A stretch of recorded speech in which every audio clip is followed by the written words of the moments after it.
parable that we just heard in the gospel is probably one of the most beloved and well-known parables of our tradition. It's also one of the youngest, one of the longest. I'm trying to, I got a little distracted. I want to try to sort out my antenna. You see this little wire here? It's one of the longest ones, and there's a lot going in it. It is very symbol-rich.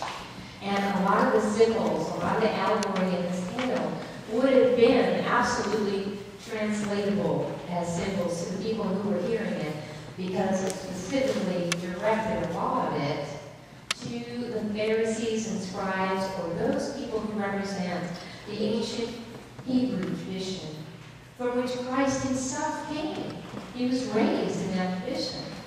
And there's some speculation among some scholars that perhaps he even studied to be a Pharisee at one point. But whatever the case, he certainly is well familiar with the depths of his tradition. So he tells the story in response to these Pharisees and scribes who are basically hanging out with him. They want to hear him. They kind of get that something about what he's saying is worth hearing and very important.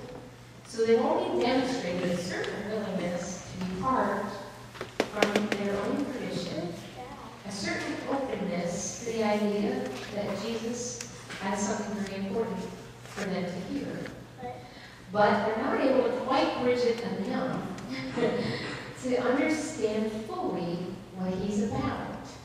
Because they bring with them the biases and prejudices that are ingrained in their culture and ingrained and supported in their belief system. The way they understand their relationship to God is grounded in this very intense series of laws, ranging from how you keep your diet to how you wash and when, and what pollution means ritually. You got to continually keep yourself in a pure state. And part of that keeping yourself in a pure state means you don't hang out with other people who aren't. And here is Jesus hanging out with people who don't belong to that tradition, who don't ascribe to all these various Levitical codes, who are Gentiles, which is a pretty bad word in that culture. People who don't belong and who are dirty. And he's hanging out. And not just hanging out, he's eating with them. It's hard to convey to you how disgusting that would have been ritually for a male like Jesus, who should be, as a faithful Hebrew, keeping himself in ritual purity at all times, eating with people who do not do the same.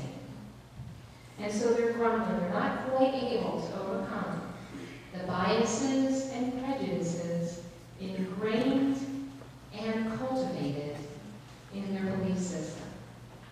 So he's asking for a lot from them to change their hearts and minds to another way of understanding faith and relationship with God. It's a pretty huge invitation, and it's challenging. So he tells the story of the prodigal son, and he starts out with these two brothers. Right away, we understand here that there's an allegory happening for us. These two brothers stand for those who perhaps in a diaspora were taken away from the central foundational teachings of the Hebrew faith, did not have access to that practice in the way that the Pharisees understood, and are so practicing a relationship with God outside of the law.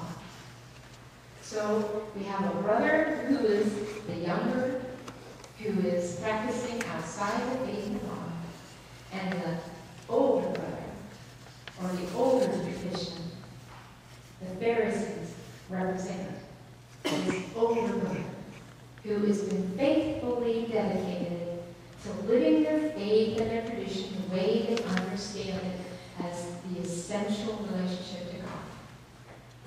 So those who are outside the law and those who are in. So right away, have this story kind of take us on this journey with those who had to go to a foreign country, like the Hebrews in the diaspora, like many of us in our own lives, traveling to places we never thought we would find ourselves in life, emotionally, physically, relationally.